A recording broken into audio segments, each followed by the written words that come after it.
In the spring of 1296, King Edward I of England marched north with a massive army to crush his neighbor.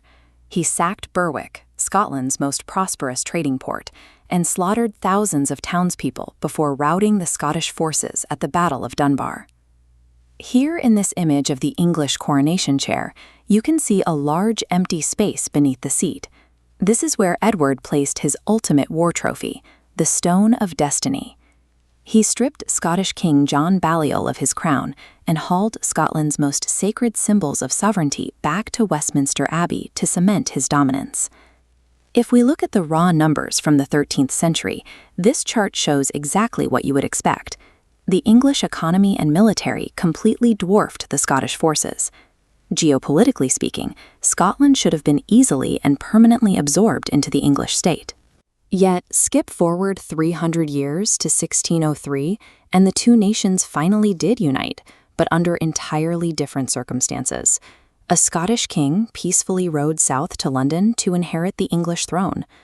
To understand how a nation that lost its crown jewels in the 1200s ended up providing the king for its neighbor 4 centuries later, we have to look at the specific legal and religious institutions that allowed Scotland to maintain a separate identity, even under the shadow of a much larger power. The roots of this Scottish defiance stretch back to the early Middle Ages, long before the English invasions. On remote islands like Iona, pictured here, a distinctly Celtic form of Christianity took hold. This stained glass window depicts Saint Columba, an Irish missionary who founded the monastery at Iona in 563. His work helped establish a religious culture that operated very differently from the Roman traditions spreading through southern England. In this Celtic system, powerful abbots held more sway than bishops, and they calculated Easter on a different calendar. As the centuries progressed, the English archbishops of York and Canterbury repeatedly tried to assert their authority over this northern church, demanding strict submission from Scottish bishops. The Scots responded with a brilliant piece of diplomacy.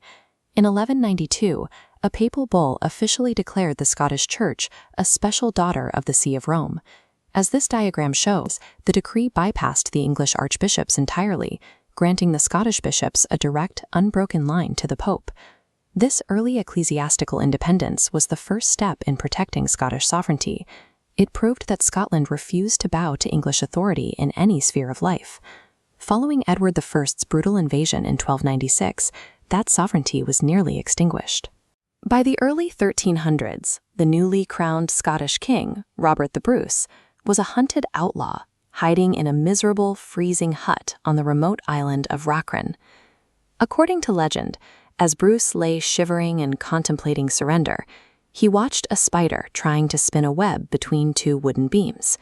6 times the tiny creature swung across the drafty gap, and 6 times it failed to connect its thread. Bruce told himself that if the spider tried and failed a 7th time, he would finally give up the fight for Scotland.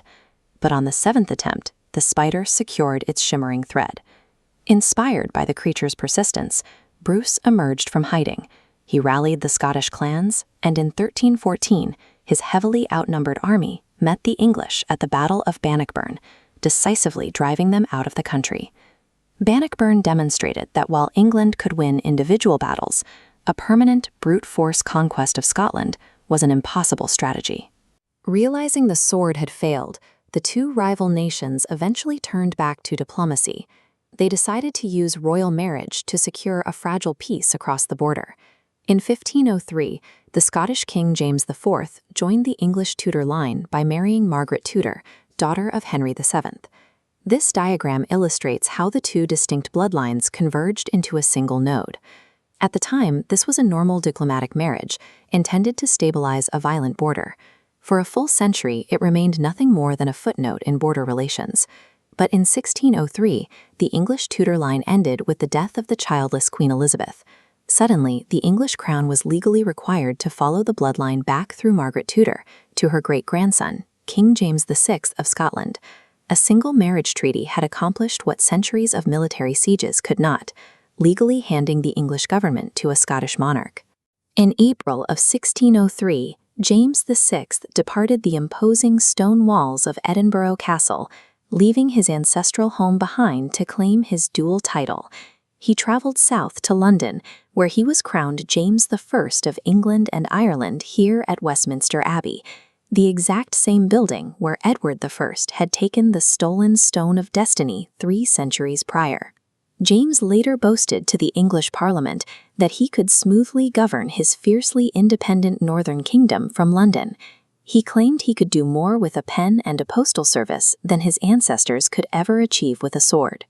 Because this union came through dynastic inheritance rather than military subjugation, Scotland successfully retained its own distinct church, legal system, and parliament for another century. While military force can seize territory, the Union of 1603 proved institutional resilience ensures a nation merges as a partner, not a vanquished subject.